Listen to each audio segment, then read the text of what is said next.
కుటుంబం చాలా ఒత్తిడి చేశారు. పాస్టర్ గారు బాప్తిస్మం ఇవ్వండి, మేమిద్దరం మందిరానికి రావాలి అని.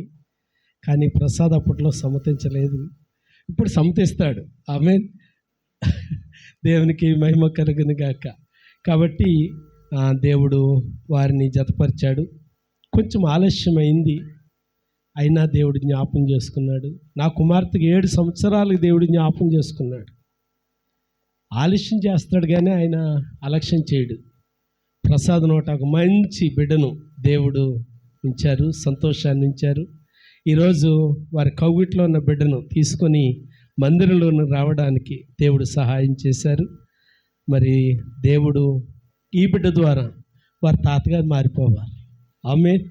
వాళ్ళ నానమ్మ మారిపోవాలి. దేవునికి స్తోత్రం. ఆమేన్. బిడ్డను ఎత్తుకొని మందిరంలోనికి నానమ్మ వచ్చునుగాక, బిడ్డను ఎత్తుకొని తాతయ్య మందిరంలోనికి వచ్చునుగాక. ప్రార్థన చేద్దాం. పరిశుద్ధుడైన మా తండ్రి, గనుడైన మా ప్రభువా, మహోన్నతుడా, నీ శ్రేష్టమైన నామానికి వందనాలు, స్తోత్రాలు చెల్లిస్తూ ఉన్నాను. మరి మంచి సమయంలో మా ప్రియులు తాతయ్య గారు, మరియమ్మ గారులను జ్ఞాపకం చేసుకొని వారికి ఇచ్చినటువంటి నాయన మరి 3 కుమారులలో పెద్ద కుమారుడు ప్రసాద్ను బట్టి, భారతీయుని బట్టి నీకు స్తోత్రాలు చెల్లిస్తూ ఉన్నాను.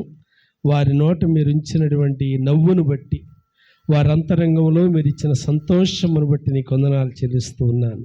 ఇది మొదలుకొని ప్రభువా, వారు నీకు ఇష్టలుగా ఉండడానికి సహాయం చేయండి. బ్రతుకు దినములన్నీ కృపాక్షేమములు ఇవ్వండి.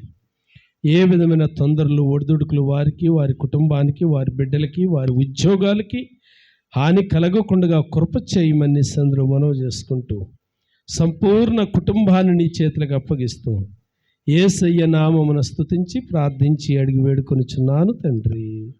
ఆమేన్. ఆమేన్.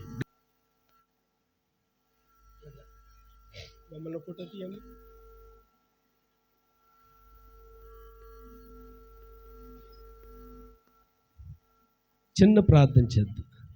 పరిశుద్ధుడైన మా తండ్రి, నీ వందనాలు. సిమియోను చేతిలోనికి నీ కుమారుడైన క్రీస్తు ప్రభువారిని ఎత్తుకొని సిమియోను దీవించినప్పుడు ఆ శుభం అనే మాట బిడ్డకు మీరు అనుగ్రహించారు. బిడ్డను నీ దాసునిగా ఎత్తుకొని నాయనా తండ్రి కుమార త్రియేక దేవుని నామములో దీవిస్తూ ఉన్నాను. ఇది మొదలుకొని నీకు ఇష్టడుగా బిడ్డ ఉండడానికి కృప చేయండి. పెరిగి పెద్దవాడై గొప్పవాడు కావడానికి అనుగ్రహించండి. యేసు నామమున అడుగుచున్నాను తండ్రి. ఆమేన్.